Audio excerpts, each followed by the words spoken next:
Fake news. Information fausse. Contre-vérité. Le sujet est à la mode. Mais de quoi parlons-nous ce soir? Il existe deux types de fake news. Les voici.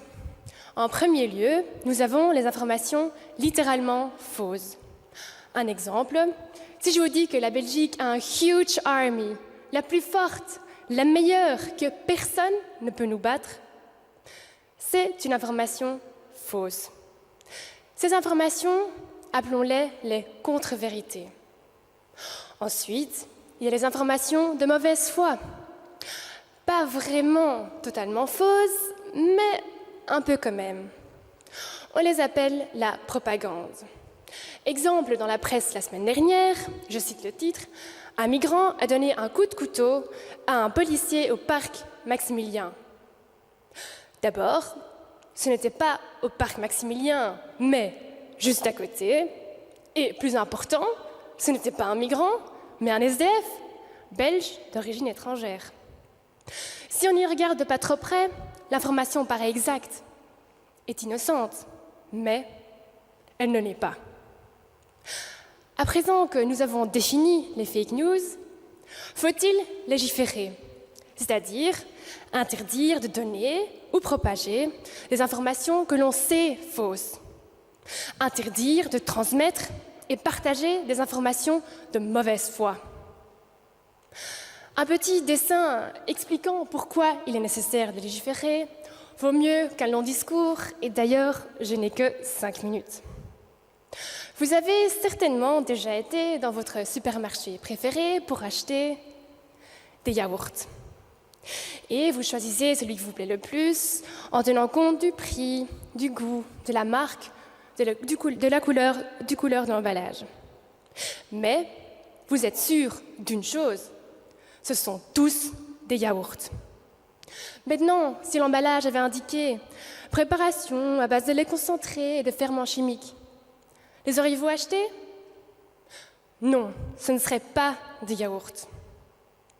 Les autorités alimentaires veillent à ce que vous achetez soit en concordance avec ce que vous pensez acheter.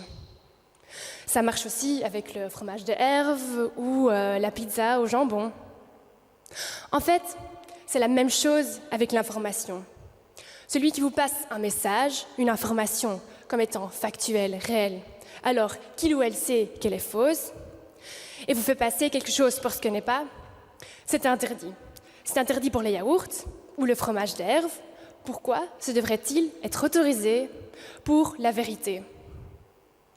En acceptant de ne pas veiller à la qualité de l'information, on la dévalorise, comme on dévaloriserait le fromage de Herve ou les yaourts. On ramène au même niveau le produit légitime et la contrefaçon, alors que le produit légitime demande de l'effort d'information, de l'objectivité et de l'expertise. Si on accepte n'importe quel mensonge, que vaut encore la vérité? Il suffit de traverser la Manche ou l'Atlantique pour voir les effets de cette dérive. Du Brexit aux alternative facts du président Trump. Une information fausse, c'est non seulement un oxymore, c'est surtout un mensonge. Et ce n'est ni sans but et surtout ni sans conséquence. Répandre des fake news, c'est tromper sur la marchandise. C'est du vol de confiance. Comme on vole la santé en vendant des médicaments bidons ou du faux yaourt. Et comme pour les marchandises, l'information bidon ne se répand pas sans recherche de profit ni sans dégâts. Les fake news sont un risque pour notre démocratie, comme les médicaments bidons sont un risque pour notre santé. Après l'AFSCA, l'Agence fédérale pour la sécurité de la chaîne alimentaire, nous avons besoin d'une AFSCI, une agence fédérale pour la sécurité de la chaîne de l'information. Mon exemple vous fait sourire, mais il est pourtant lourd de sens. Sans encadrement, l'information ne vaut plus rien. On doit légiférer pour offrir un cadre qui permet de protéger la liberté d'expression. Ce n'est qu'en légiférant qu'on permet réellement la liberté d'expression.